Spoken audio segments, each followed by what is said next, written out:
Hi guys! Hi everyone! Ayan, nandito na naman tayo guys. This is Manay Gina and welcome back sa aking YouTube channel. So guys, another mini vlog for today's video at ang ating pag-uusapan is si Shubi Itrata at si Clarice D. Guzman. Sa nakaraang eviction kasi, sila ni Clarice at saka si Shubi ang na-evict.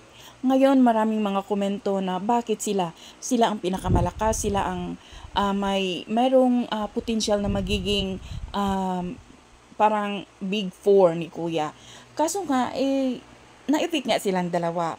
At ang daming mga komento, maraming nakasuporta sa kanila. Ang dami talaga, lalong-lalo na si Clarice. Siyempre, alam naman natin na pala kaibigan si Clarice, marami siyang kaibigan sa show business. Isa na si Vice Ganda, si Kim Chu, sino pa ba? Si Bianca Gonzalez, yung host, 'di ba? Parang nanghinayang sila kung bakit nakalabas si Shubi at saka si Clarice.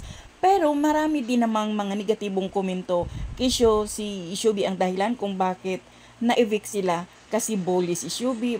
Ang daming mga komentong hindi maganda. Pero guys, ang totoo namang laban is nasa labas ng bahay.